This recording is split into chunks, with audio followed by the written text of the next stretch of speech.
Hello, southbysouthwest.edu. How's day 2 going so far? Everybody's into it? Feeling good? Amazing.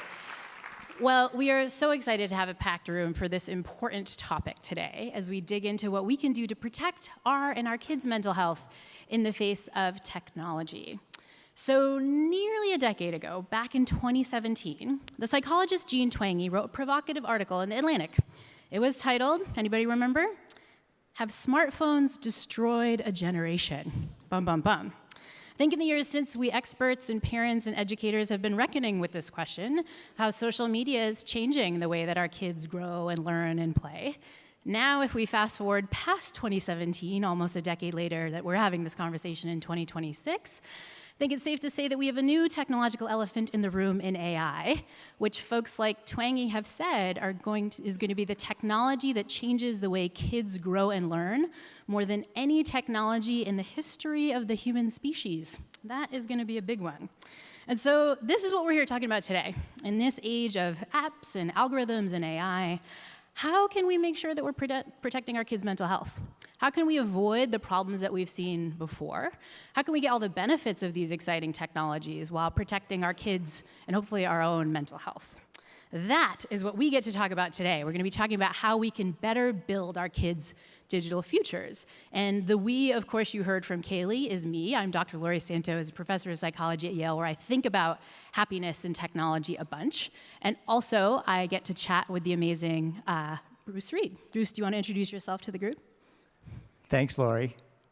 It's a thrill to be on the same stage with a happiness professor. I've spent most of my career in politics, which is not necessarily the happiness business. I'm head of AI at Common Sense Media, which is the leading child advocacy organization for child well-being in the digital age. We rate, educate, and advocate. We rate everything from movies and TV shows to now AI. We work with about 1 million educators around the world, primarily in the US and the UK, to promote digital literacy. And we advocate for stronger tech laws at the state, federal, and international level. As you heard before that, I spent most of my career working in the White House, not this one. And now I spend my time working to pass tougher AI laws at the state level and working with the companies to try to make their products safer. And so our plan for the day is that since I'm a podcast host, I can't help but go into podcast mode and kind of interview Bruce, so I'm going to be doing that. But our goal today is to really dig into what social media and AI is doing to our kids and what we can do to do better. And as mentioned at the beginning, we're hoping that we're going to get lots of your questions at the end. We're going to leave about 15 minutes at the end for questions, and so be typing them in so that we can get to that. Sound good? Everybody's into it? Yeah? Sound good? Come on, you are teachers. You don't need me to rally you. Let's do this. Okay.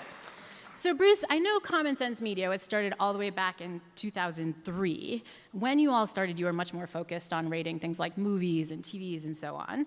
Today, you spend a lot of time focused a lot more on other kinds of technology, social media, and most recently AI. And I'm curious, thinking about that evolution from 2003, like how have things changed? I know that Common Sense recently just finished this census on kids 0 to 8. What are you learning about how our relationship with technology is evolving, especially for the youngest kids? Well, I wish I had more good news. We did this kids 0 to 8 census, and we called it 0 to 8 for a reason, because today kids are digital from day one. 40% of American 2-year-olds have a tablet.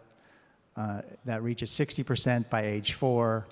1 out of 4 8-year-olds has a cell phone, and the screen time follows that same trajectory. Averages about an hour a day for under 2 years old, doubles to 2 hours a day by ages 3 and 4, is 3.5 hours for kids who are between the ages of 5 and 8. They spend most of their time watching TV and videos, so in that sense, it's not as dramatic a shift, but recently, we've seen a huge increase in video games, up about 65% over the past 5 years. And, I think we've now all lived with these technologies for a couple decades, but we shouldn't forget the opportunity cost, which is hard to measure, of what that means for relations, what that means for the kids growing up, what they've missed out on by spending the time that way instead of reading a book or making up their own games or just doing like what hick kids from Idaho like me did, which is play in the dirt. And I think the sad part is that now that 2.5 hours a day that 0 to 8-year-olds are spending on digital devices is mirrored by their parents kind of welcoming that break so that they can spend a lot of that time feeding their own digital addiction while staring at their phone. Yeah, I want to pick up on two things you mentioned just from the psychologist perspective, right? One is this idea of kids not getting the same emotion regulation skills during those years, right? What I think parents, of course, innocently and for their own kind of time management needs often stick a screen in front of a kid's face, but getting that solution to kids means that kids aren't figuring out what to do with their own boredom, their own curiosity. Like, they're not having that moment of making that choice. And I think we're not realizing exactly the emotion regulation cost that comes later. I know many of you are teachers, and you might see that emotion regulation cost in the classroom when kids show up. But I think that's a huge one. And the second thing you mentioned is this idea of the opportunity cost. What are they not doing, right? And if you think back to any moment in human history, what the kids are obviously not doing is spending time with in real life social connection, right? We grew up with live, synchronous, face-to-face social communication. And just the fact that kids are losing out on 2.5 hours of that plus a day that is just different than any time in evolutionary history, I think is really powerful. And some of that face-to-face connection is just like parents connecting with kids. I'm reminded of the journalist Catherine Price's book, How to Break Up with Your Phone, in which she lovingly argues that we don't need to break up with our phone, but we need to take it to sort of couples counseling, And one of the moments that caused her to write this book on kind of rethinking our technology was she had just become a mom, and she had a newborn baby that she was breastfeeding, and she was also doing a home renovation at that time, which seems like a bad combination, but she was thinking about the home reno stuff, and she was actually on her tablet looking at doorknobs. And then she just had this moment of looking down at her baby and realizing her baby had been making eye contact with her for how long she didn't know, because she was looking at doorknobs. And she just had this moment of like, oh my gosh, this is a whole generation that would normally grow up, having this joint attention and eye contact. They're just missing out on it. So the opportunity cost for what that means is just staggering. And Laura, we made great use of that boredom when I was growing up in Idaho. My next door neighbors had the idea when I was about 6. We had a playhouse, and they decided that it would be fun to set the playhouse on fire. But I also had a sandbox, and my next door neighbor played in that sandbox so much that he became one of the world's leading creators of sandcastles. Nice. This is the thing, is we just don't know what that messing around, failure, creativity, and all the emotion regulation skills that go with deciding for that yourself is doing. And that's the littlest kids, right? As we fast forward to older kids, this is a time when we really need to dig into that play and creativity and independence. And I know that this is something that Common Sense Media has looked at a lot, what's going on with older kids, and particularly this pressure to constantly be on social media. What are we learning about some of the long-term consequences of that? Well, first, some of the most disturbing news is about teen usage. We surveyed teens and found that kids spent about 43 minutes a day on their phones in school, although there were plenty of kids who spent 6 hours. Kids, on average, spend 4.5 hours a day on their phone. They pick up their phone 100 times a day, on average, and get over 200 notifications over the course of the day. So it's no wonder that 2/3 of them said that they're often short on sleep because they spend so much time on the phone. And by the way, I think it's a good idea to ban cell phones in schools, but every family should ban cell phones after 9 p.m. There's nothing better that you could do for your kids. So we shouldn't be surprised that, there are lots of other factors, but reading and math scores have continued to go down for the past decade of social media. And we are seeing states and countries respond with bans on cell phones. And I guess the worst news is just the impact it's having on kids' mental health. Vivek Murthy, who was I worked with in the last administration, one of his final things he did as Surgeon General was release a report on the mental health impacts of social media. And he pointed out that if you spend more than 3 hours a day on social media, it doubles your prospects of anxiety or depression.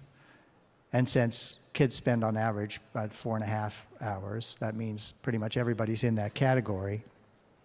And we've all seen the statistics. Half of teen girls who look at social media makes them feel worse about their bodies. Only 1/7 feel better. And that it just exacerbates kind of all the worst outcomes: eating disorders, other forms of self-harm, depression. Yeah, I mean, the statistics are awful. I think one of the things I take some hope from, and maybe this is relative to thinking about that article by Jean Twenge back in 2017, is that I think back then people were like, this stuff's not that bad. It's like Facebook. It wasn't TikTok. I think there's some real recognition about what's happening and what these products are doing. Like the college students I work with recognize that a lot of these platforms make them feel kind of crappy. And interestingly, this is getting picked up on. The legal scholar, Cass Sunstein, has been writing about what he calls product traps. And so these are these things where we use a product knowing that it makes us feel worse overall, but we feel trapped in part because everybody else is using this product. And he's been doing some lovely work just showing how much social media platforms are product traps. If you ask the average kid, how much would you pay to be on social media? People don't want to pay to be on social media. But if you ask them, how much would you have to be paid to get off social media? People say a lot, right? Because I have to be on. Why? Because everyone's on there. Interestingly, if you ask people, how much would you pay to just have a world where there was no social media at all? People are willing to pay a lot, right? Which tells you something, right? We know individually it feels bad for us to be on there, but we feel like we can't get off because everybody else is on there too. And that means that we're interestingly trapped. Bruce, is this something that we're seeing where the companies themselves are thinking about this? Is there some meaningful acknowledgement about the fact that we're all kind of thinking this stuff is more addictive than we thought before? They're not acknowledging it as much as they should. They've known about it for a long time. There have been plenty of internal documents that have come out over the years to, first from Facebook and from elsewhere, and they're on trial now. Meta and Google are on trial for Instagram and YouTube potentially being addictive. And we talk about it as an addiction, which makes it seem like it's the kid's fault, and it's not really their fault. It's a social addiction, and it spread incredibly. A third of young girls, 11 to 15, say they're addicted. Half of teens say it would be hard to give up, and 3/4 of teens feel manipulated by the whole thing. So, ideally, the companies will be held accountable in a court of law. It'd be even better if we passed some tough laws to hold them accountable. We're seeing some of that. Surgeon General Murthy was able to help us pass social media warning labels in California and New York, which is a small step. And now we are seeing entire nations like Australia enacting social media bans for, the top 10 platforms. Denmark has said it's going to do the same. Several other countries in Europe will too, and we've seen a few at the state level, and I wouldn't be surprised if we saw a lot more.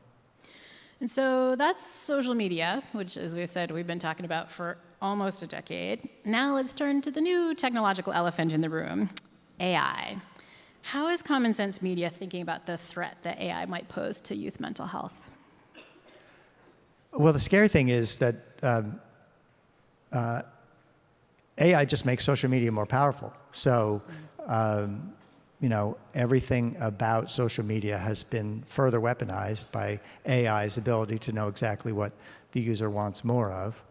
There are some of the AI companies have recognized that, like, maybe we ought to learn from the mistakes of social media. The leaders of Anthropic have said as much. Why don't we just get it right the first time? But the broader trend in the industry is pretty much the same direction as social media.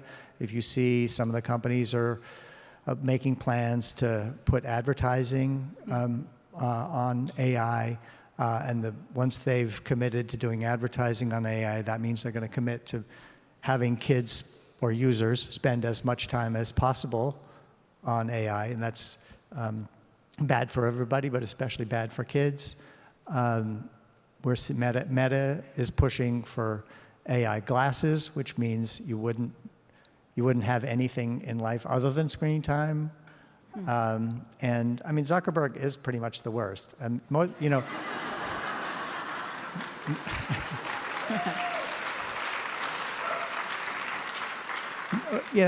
most of them say they don't want to make the same mistakes as social media, but he wants to make the same mistakes, and he's making them. He told one of the leading podcasters that the ideal form of happiness for the average American would be to have 15 friends, and they only have 3, and he would like to supply 12 fake friends, AI friends, so that people can achieve real happiness. That's definitely moving fast and breaking things. Yes.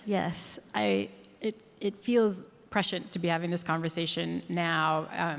I'm reminded of the data that were coming out in 2012, 5 years before Jean Twenge wrote her article about social media and mental health, because that was the start of this so-called hockey stick graph that I think some of you have seen, right? Between 2012 and now, there's this sort of hockey stick shape if you look at rates of mental health, rates of depression, anxiety, and so on. I'm wondering what the steepness of the slope of the next hockey stick graph that we're starting now with these tools is going to be. And you mentioned one of the 2 things I wanted to dig into about AI that can be a real problem, right? This thing that Zuckerberg was mentioning, which is like, well, we don't need in real life friends because we're going to have AI friends. And I know this is something that Common Sense Media is thinking about a lot, AI companion chatbots. How are you all thinking about the challenge that's presented by these new tools?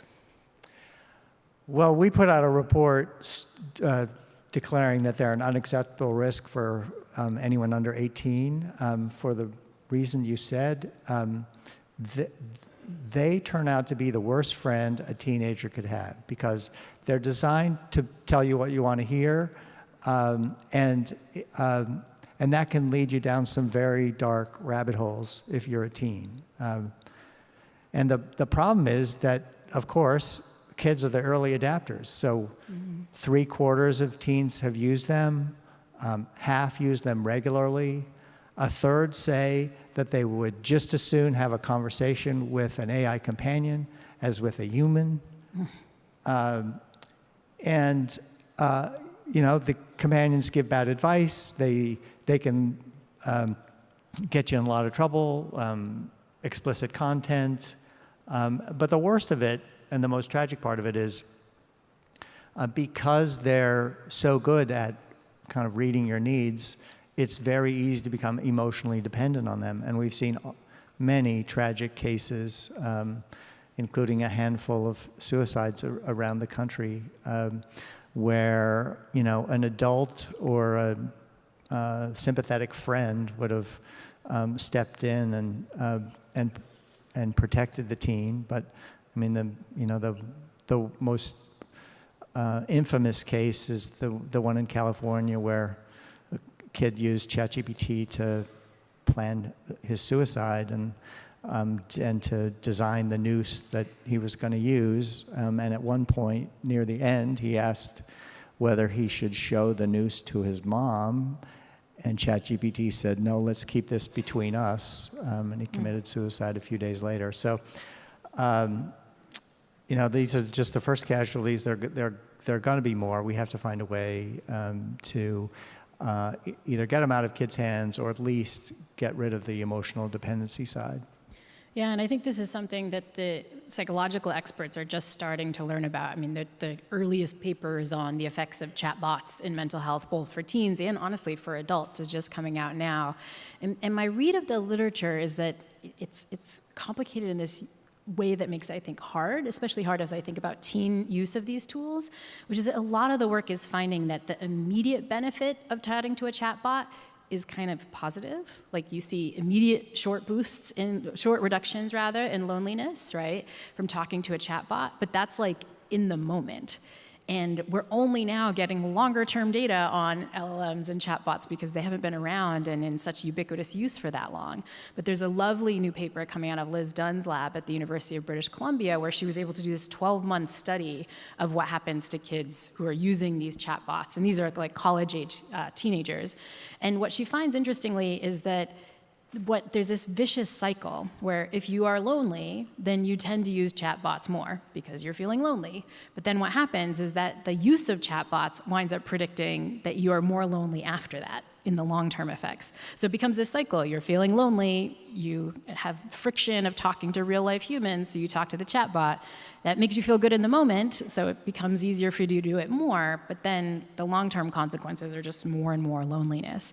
And she finds, as you might expect in other studies, that if you assign somebody to just text a real human, like just assign them a real human, these are college first-year students, then the same thing that they talk about with an LLM, they'll feel better off if they're talking about with a real human, like perhaps not surprisingly. And so I think that's where some of the data are going, which like it does have these kind of in-the-moment benefits, but then there are these long-term costs that we need to understand.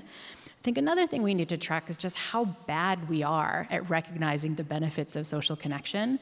There's some lovely work by Nick Epley, who's been on my podcast a lot, and if you're sticking around for regular South by Southwest, I'll give a shout out on the 12th. I'm actually doing a live episode of my podcast with Nick, so we're gonna be talking about this stuff. But he does a lot of work on this problem that he calls under-sociality, this idea that we just like don't recognize the benefits of social connection because it feels tricky in the moment, right? There's some friction when you have to start talking to somebody at first, right? And that's the thing that we don't realize, and it means we offload it. We don't do it enough. And I think this is especially true for our young people for whom that friction might feel even more psychologically uncomfortable. So that's kind of AI thing number one that I worry about when it comes to mental health. But AI thing number two that I worry about, that I'm guessing a lot of educators in this room worry about too, is the problem of cognitive offloading. Like the problem of what happens when you're using a cheat bot to do a lot of your work and not doing it yourself. I'm sure a lot of folks at this conference are talking about the learning benefits of using these tools and the learning challenges of using these tools. I actually worry more about the happiness challenges of using some of these tools for the following reason, which is like when we are tempted to hand off these challenging tasks to an AI tool, whatever it is, whether it's an agent or LLM or whatever, that means we're doing less of the challenging stuff ourselves. And oddly, that means we're doing our happiness a bit of a disservice. Why? It turns out there's this interesting relationship between effort and happiness. The psychologist Mickey Inslick calls this the paradox of effort, right? Effort sucks, we don't wanna do it, we don't wanna write that email, so it's really easy to offload it to something that could do it, but effort also feels good, and effort also creates value. There's these famous effects in psychology, one's called the IKEA effect, which is kind of funny, which is that if you build the IKEA thing yourself, you like it more. You think it's better just because you put the work into building it, right? If we kind of scale that up to all the cognitive work that our young people are doing, like they value these things that they create themselves. We also know just from an evolutionary perspective how important effort is. There's this funny phenomenon called contra-freeloading in animals. What is that? You give animals the opportunity to just get some free reward that they just don't have to do anything to do versus something that they put more work into. They prefer to do the thing where they get more work. And they wind up in, whatever animal way you measure their mental health, like they're like kind of healthier afterwards doing this, right? And so I think that we know that challenge makes us feel good. We've known this since the classic work of Mihai Csikszentmihalyi, who studied this concept of flow. We've known this for a long time. I think we're just not tracking the cost of taking the cognitive work out of our young people's hands and what that's going to do to them. Obviously, learning costs, but I think there's interesting cognitive costs too. There's also just the cost of the fact that if kids aren't doing their own work, they don't have a chance to like push through that friction. You know, Bruce and I were just talking about pushing through the friction of figuring out how to get over your boredom or how to, get over the fact that you're not sure what to do. I think there's moments of friction that our young people in learning settings have to push through, right? That fear of failure, that like, I'm not sure where to start on the blank page. Those are offloaded so easily now, and I think we're not tracking the happiness benefit that comes from pushing through that stuff. And so these are just some of the things I worry about, and I also worry about that same vicious cycle problem, right? Where it's like, if you do that, in September when you first start classes, then you didn't get the skill of pushing through it, and then you do it more and more and more. And so these are kind of the things I'm worried about when it comes to sort of thinking about cognitive offloading. How's Common Sense Media thinking about some of the other challenges of AI that I might not be thinking of? I do think that, AI in the classroom is one of the biggest challenges to sort through because, as you said, like the purpose of education is to help an individual develop agency and like figure things out for themselves, and AI is by definition an agent. And undoubtedly, it can help in lots of ways. It could turn out to be an awesome tutor. It could satisfy all your curiosity. It can help you, dig deeper into something. But there's just some of the basics that come from hard work and memorization. And like if you have learned your times tables, it's fine to use a calculator to figure something out because you know you could do it. You're just saving time by doing that. If you've learned how to write and how sentences go together, then it's okay that the laptop finds your spelling mistakes and makes editorial suggestions.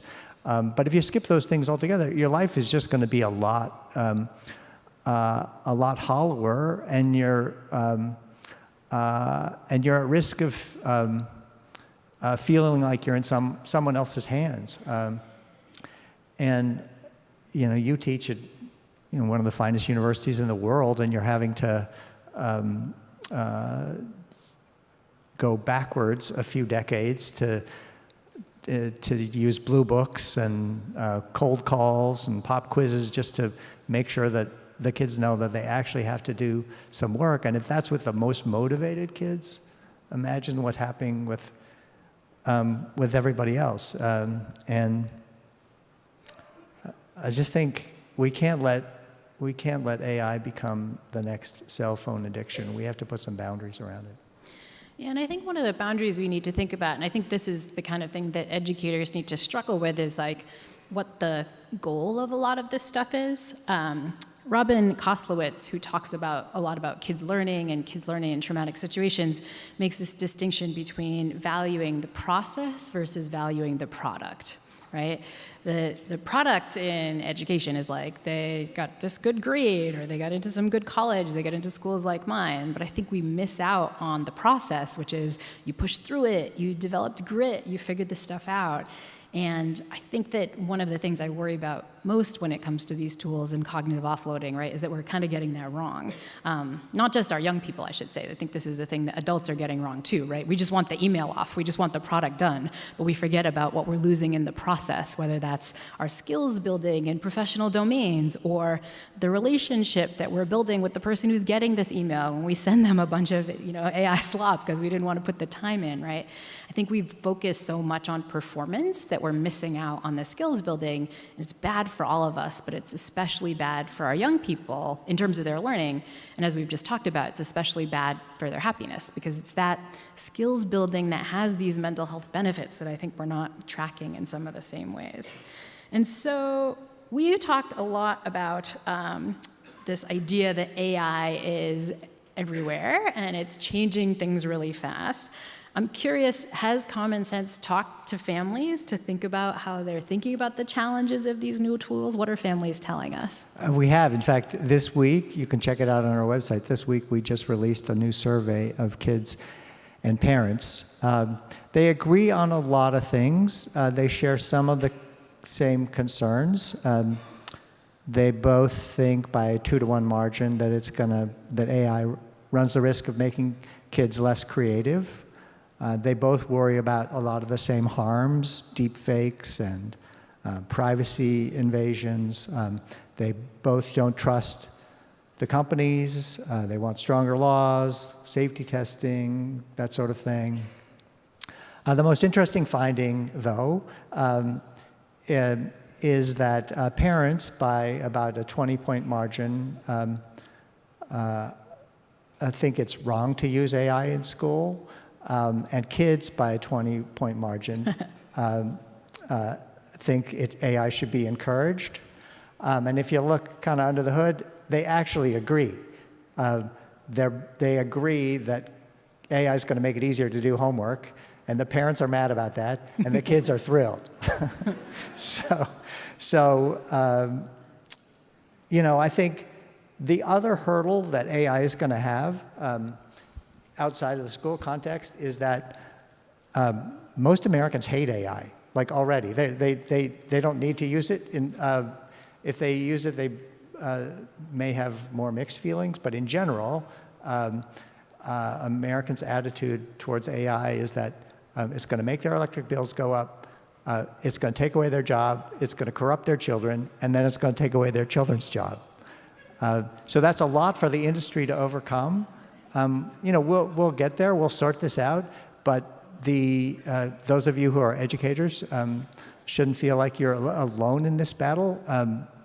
Most adults are on your side here and want the companies to do better. And I think that this is an important distinction between what we were seeing with social media. I'm not sure at the beginning if these companies had that kind of negative sentiment from everyone going in to us learning some of the harms of this stuff. So, yeah, that's exactly right. There were, it seemed like it was ushering in a golden age, but more gold. So we've talked about a lot of the challenges. Now I want to focus on some of the solutions. And that means we're getting, towards the time when you need to submit your questions. So if you haven't sent us your burning question on Slido yet, this is the time to do it. But Bruce, for parents, for educators, for policymakers, how should we be thinking about all this stuff to protect kids' futures? Well, one thing we need to do together as grown-ups is we have to step up and pass some laws to make AI safer, make social media safer or at least less present. We've had some success. In California, we just passed a law, an age assurance law, that makes the the device makers, Apple and Android, provide a privacy-protected age signal so that when your kid tries to get onto a platform where they're too young, they're not allowed on there. So we've passed social media warning label laws. We're trying hard to pass limits on AI companions and to strengthen parental control so that parents have more agency themselves to figure out what the AI experience is like for their kids. In particular, if they had the ability to turn off memory so that every time a kid went on an AI platform, it was starting from scratch, that would even the score quite a bit for the kid's experience. Eventually, we're going to need to have independent safety audits to make sure these programs are safe before they go on the market. And it is important for those of you who are working in the classroom to teach digital literacy. Kids, often you think that kids understand. They may be more open to the technology than grown-ups, but they're not necessarily aware of when they're being led down the wrong path. But the main thing is we have to realize we've seen this movie before. It does not end well. It doesn't end at all. and we have to do better this time. And so you mentioned some of the things parents can do. I'm guessing there's a lot of folks listening right now and also maybe listening on my podcast, because we might use this for an episode of the Happiness Lab. So clap and be participating and stuff like that. Thank you, thank you. But I'm guessing there's a lot of folks listening right now who are parents who are worried about this. I mean, your surveys are showing that parents are thinking about this and they are worried about this. What can parents do to help navigate this wild world of AI and social media at home? Well, step one is be present for your child. I mean, I think about, to me, my kids are in their 30s now. They came of age just at the beginning of the iPhone, before social media had really peaked. And what I feel bad about for that gap that I was talking about, where the kids are 2.5 hours a day on the phone or on a device, and the parents are doing the same, is that the bond that parents form with their kids in those early years is what helps them get through the years that follow, both for the kids and for the parents. And you just, well, Common Sense did a great campaign. I don't know if you ever saw the ads, but for device-free dinners, that we had Will Ferrell do these ads, and they're worth Googling because they're absolutely hilarious, about Will Ferrell as a clueless dad, totally unaware of what his kids are up to. But that's like, just because AI and social media are taking over the world doesn't mean it has to take over your household. And kids will respect rules. Like lots of parents love Common Sense Media because it told them which movies their kids couldn't watch, and the kids abide by it. So that's the most important thing. And then actually talking through with them the benefits and risks, and the more that the better kids understand what's going on, the more they feel they have some power over it. I think that's so important just for parents to have these ongoing conversations. But I know that parents that I talk to worry about doing that because they feel like to do that, they need to be like a tech expert. Like they got to like work at Anthropic or something and know what the difference between an agent and an LLM. So for parents who are feeling like they're out of the loop, which bracketed is easy to do because these technologies are changing so fast, what are some things you can do to talk to your kids even when you're not feeling like you have the expertise about these tools? Well, you don't have to understand the tech better than your kids do, and in fact, they are great, tech helpers to help you sort through your own problems, and that gives them a way to feel empowered. I don't know. My wife was a great mother, and her greatest strength was just saying no.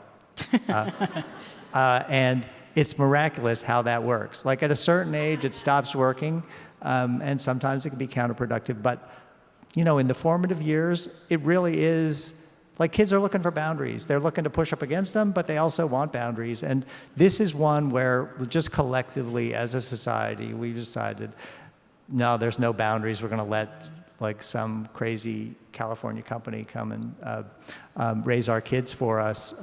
And it doesn't have to be that way. You're the parents. You get to set the rules, and I think kids will, by and large, at least till a certain age, respect and honor that. Yeah, I think that idea is so important. This came up, I had a recent conversation on my podcast with Jane Twenge, and she made the same point, which is like, we're so cool with telling our kids no about so many things. Like, we don't let them like have sweets at night, but then when it comes to like this weird thing on their phone or some chatbot, we're like, I don't know, do whatever you want, right? And so just like setting those hard boundaries can be incredibly important. She made the suggestion of no smartphones until you get your license, which I thought was very interesting, because you don't really need a smartphone before you have your license, right? Once you get your license, you need to call in case there's an emergency or an app. And I was like, oh, that is a good, clear line, no. I think also what parents need to do is to recognize that because they want these agentive kids, because having conversations with kids where the kids participate is part of the process, that you can engage with that as well.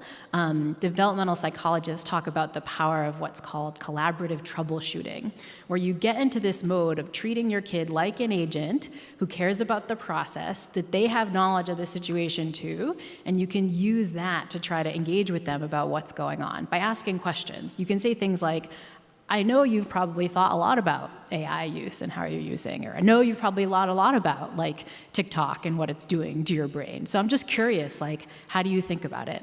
Like, again, treat them like agents and have them collaborate with you to troubleshoot. And sometimes when you use this process, what you often find is like, kids are thinking about this in sophisticated ways. And they might even have come up with their own strategies that they're trying to use to do that. They may be good strategies, they might not be, but you can kind of work through that.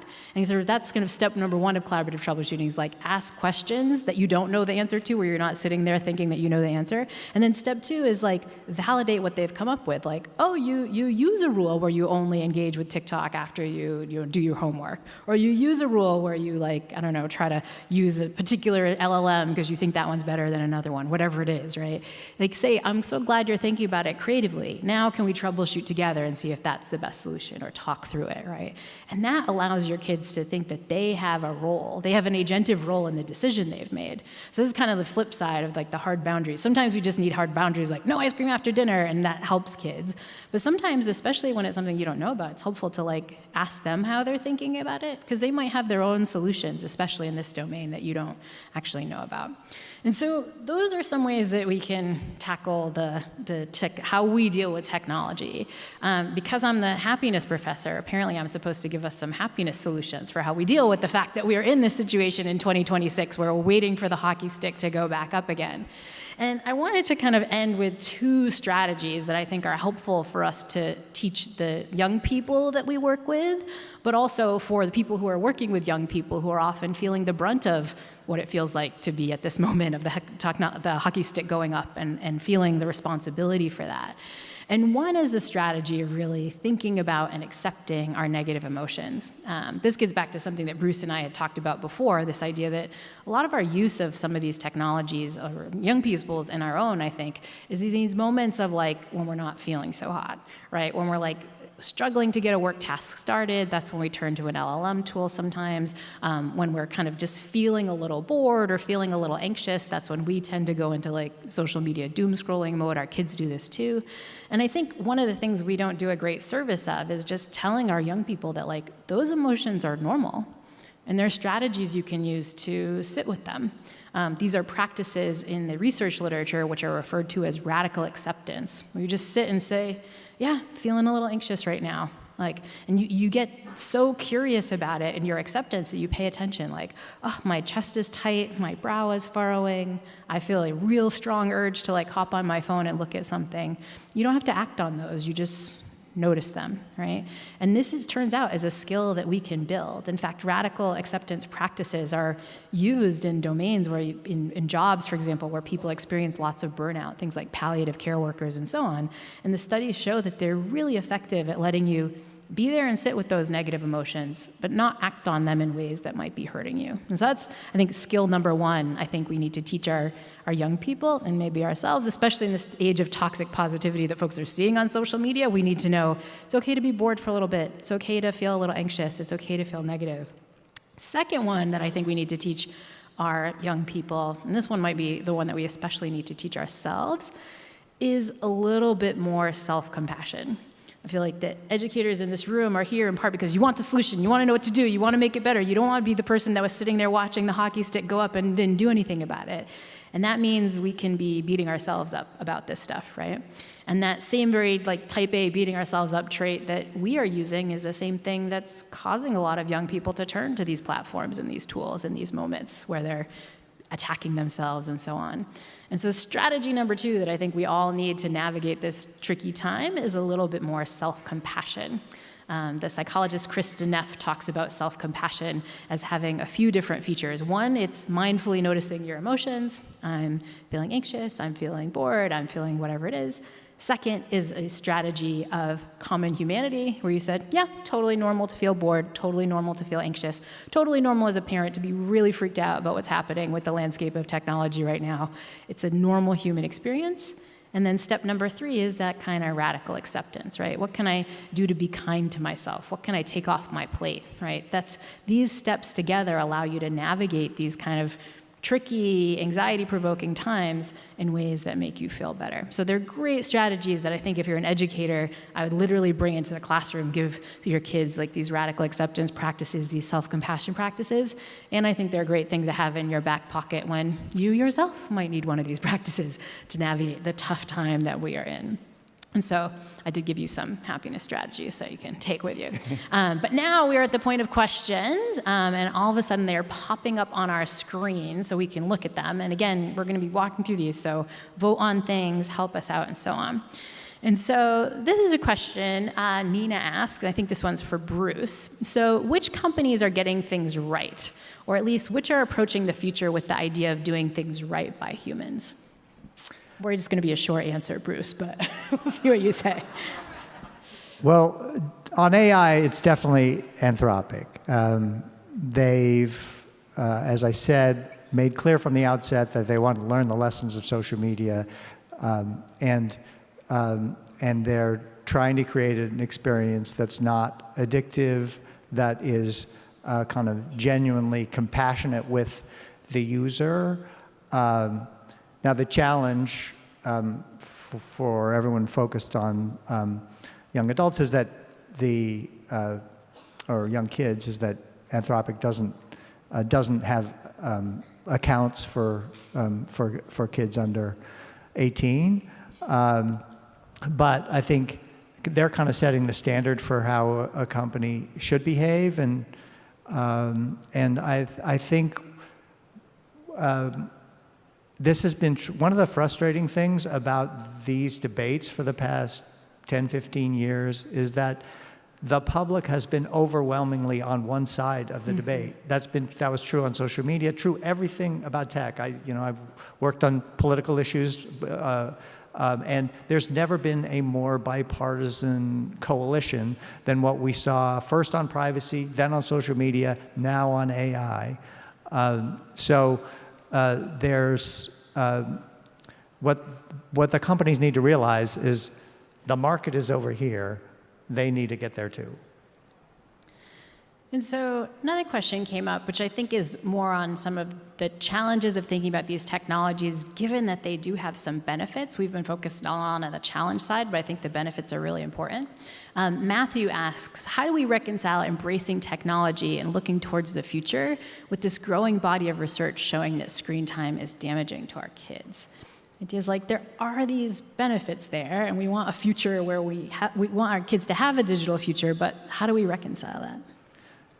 I think it's about putting boundaries around the time. So, there have been, over the years, amazing TV shows and amazing movies, but if you stream them back to back to back to back, that wouldn't be good for the kids. But so there's a lot that they can get out of AI, but they have to be the ones driving the bus.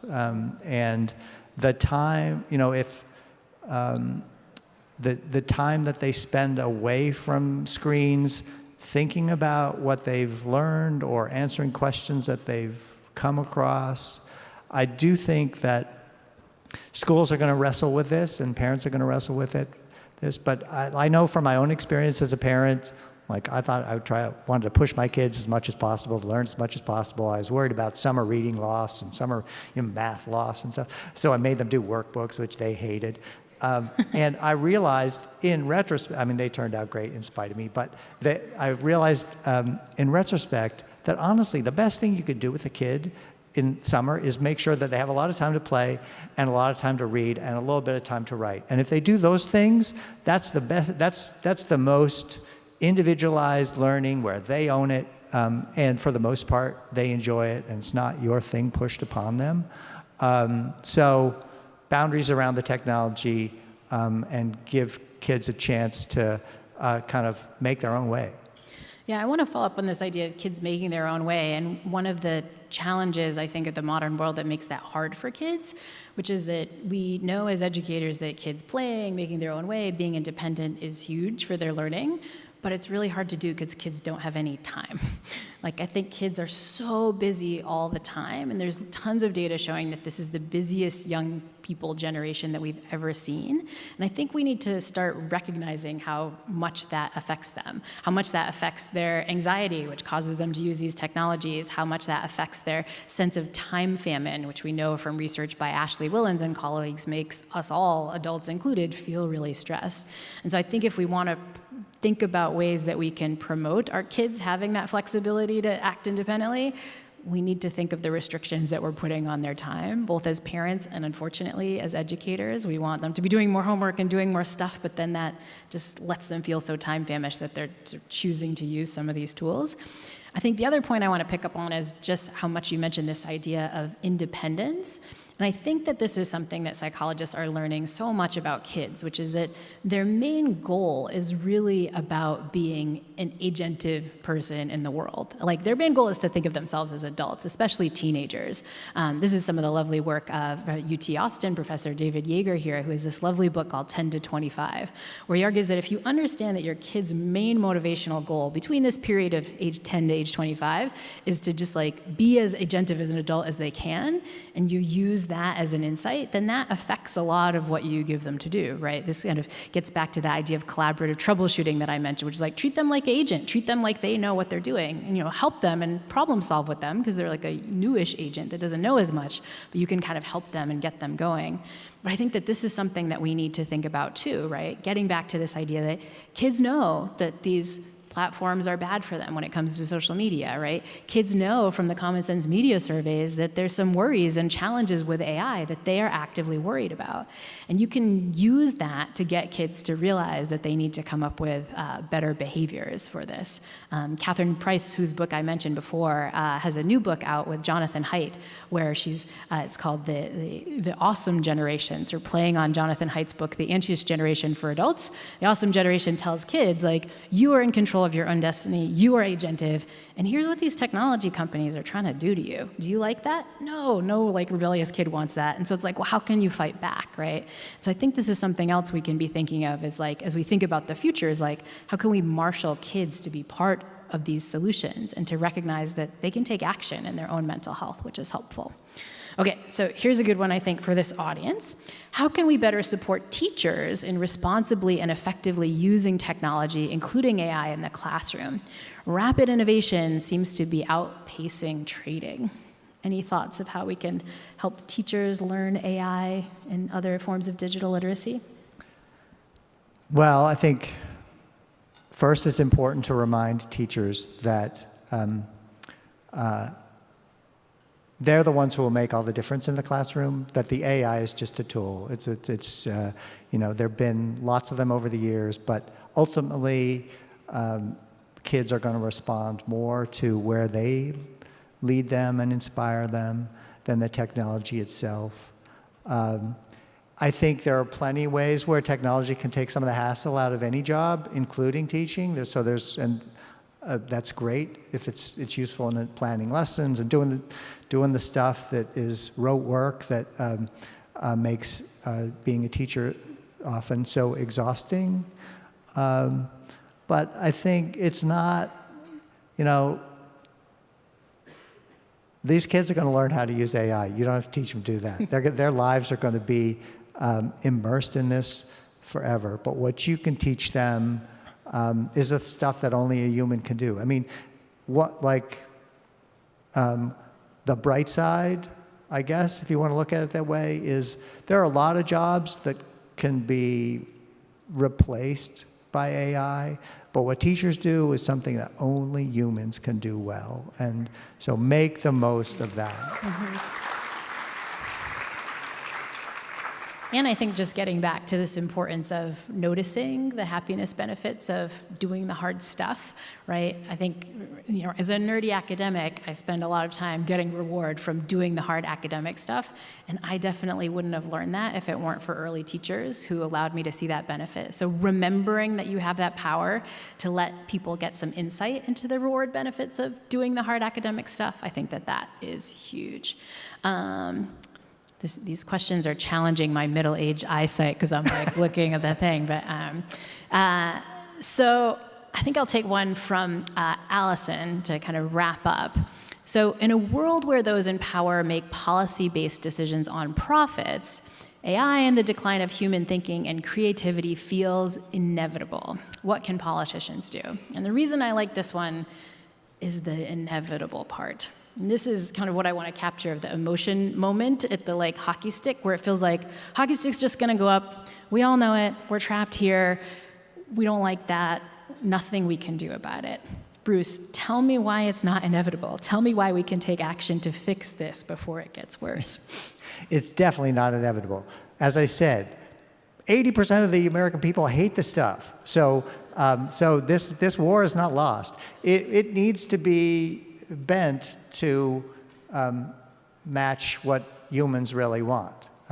And it's going to have some consequences, good and bad, that we probably can't stop. But when it comes to your family, your classroom, you're still in control.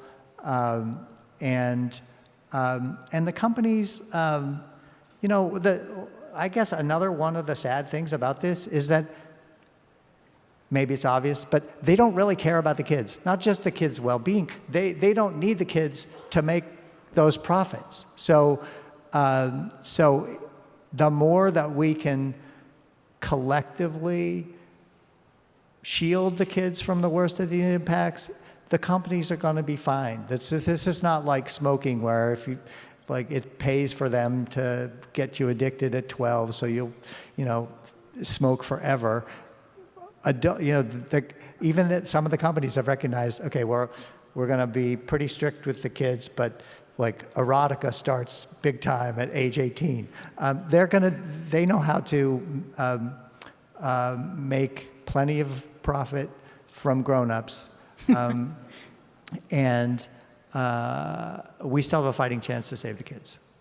And I think another thing I'll add to that is that whenever things feel inevitable, there are easy psychological hacks we can do to develop a little bit more hope. If you need a great prime on this, really recommend a book called Hope for Cynics by Jamil Zaki, a Stanford professor, where he talks about both why we should have more hope than we think, that even in these tough times, there's things that are not inevitable. We can always take action. History has shown us that we can always take action, but also how we can build that hope for ourselves. And interestingly, one of the ways that we most easily build hope is by being agentive ourselves. You're taking the deep truth of human psychology, which is that we want to be agents, we get reward from being agents, and it feels good. One way that it feels good is that we develop more hope. How do you get hope? You get hope by taking action on this stuff. If you're a parent, talk to your school board about rules for this stuff. If you're a human in society that has a political government over you, call someone in that political government and tell them you care about this stuff. Talk to the people in your community about this stuff. Talk to your kids. Those actions, you feel like when your brain thinks of them as inevitable, you feel like, well, it's not even worth doing them. But once you do them, two things happen. One is that your attitude towards those actions change. You feel like, oh, I can make a little bit of a difference. I just made a little bit of a difference today. So you wind up boosting up your hope muscle. But the second thing is that when you take those tiny actions, that moves the needle, because those tiny actions are the only thing that has ever moved the needle in all the good stuff that we've done as a human species. So you're just kind of contributing one drop to do that. And you boost your mental health at the same time. One thing that we know is we need lots of structural changes for all this stuff, but the research also shows that one of the ways we get towards structural change is taking care of our own attitudes and our own happiness and our own mental health. So putting all this stuff together, it makes sense that you're taking action to feel better, and then that can become a virtuous cycle instead of all these vicious cycles that we've been talking about. But we are out of time, so I want to leave you with one hopeful thought, which is that if the tech industry is going to move fast and break things, it is up to everybody in this room to act fast and fix things. our kids' mental health and their well-being hang in the balance. So Bruce and I hope we've given you some solutions to do just that. Thank you all so much. Well done.